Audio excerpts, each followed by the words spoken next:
साथ प्रेमचंद्र त्यागी और पटना हाईकोर्ट ने गुरुवार को बिहार सरकार के आरक्षण की सीमा को 50% से बढ़ाकर 65% करने के कानून को रद्द कर दिया है। इस पर अब आरजेडी नेता और पूर्व डिप्टी सीएम तेजस्वी यादव ने नीतीश सरकार पर निशाना साधा है। उन्होंने कहा कि हम लोग कोर्ट के इस फैसले से आहत हैं।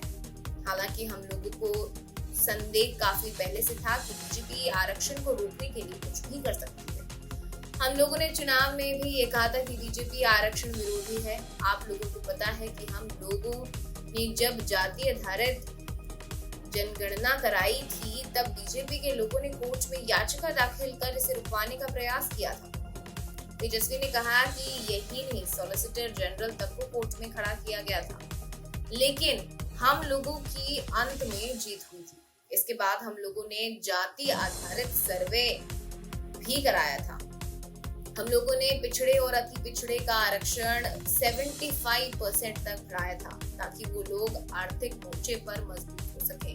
उन्होंने आगे कहा कि हमने इस संबंध में कैबिनेट बैठक भी की, प्रेस कॉन्फ्रेंस भी किया था, केंद्र को इस संबंध में पत्र लिखा था और कहा था कि इसे शेड्यूल 9 में डाल दिया जाए ताकि वो सुरक्षित रहे। लेकिन अब तक 9 महीने हो चुके हैं, लेकिन बीजेपी और केंद्र सरकार ने इस काम को पूरा नहीं किया। तेजस्वी यादव ने आगे कहा कि अब पटना नहीं, क्यों मुख्यमंत्री ने पूरे मामले में चुप्पी साध रखी है। हम लोगों ने लगातार इससे लेकर जाने कितनी ही लड़ाई लड़ी, संघर्ष किया। इसके बाद हमारी सरकार ने आरक्षण बढ़ाया, लेकिन आप देखिए कि बीजेपी के आते ही कैसे आरक्षण को समाप्त करने का प्रयास किया जा रहा है, मगर हम लोग इस प्रयास को सफल नहीं होने देंगे। उन्होंने आगे कहा कि हम मुख्यमंत्री से मांग करते हैं कि आपने कई बार प्रधानमंत्री के पैर पकड़े हैं, इस बार भी आप एक बार प्रधानमंत्री के पैर पकड़कर इस शेड्यूल 9 में डलवाने का काम करें।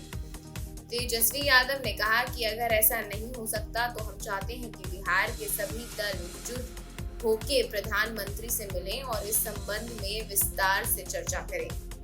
हम लोग मिलकर इस शेड्यूल 9 में डलवाने का काम करेंगे। इस बात की पैरवी हम हमेशा से ही करते आए हैं कि जिसकी जितनी आबादी है उसे उतना हक मिलना चाहिए। मैंने एक बात कह देना चाहता हूं कि अगर बिहार सरकार इस मामले में सुप्रीम कोर्ट नहीं जाएगी तो राष्ट्रीय जनता दल जरूर जाएगी। हम सोच रहे हैं कि इस मामले में अब मुख्यमंत्री को पत्र लिखकर मांग करें कि आप प्रधानमंत्री से मिलकर इस शेड्यूल 9 में डलवाने का प्रयास करें।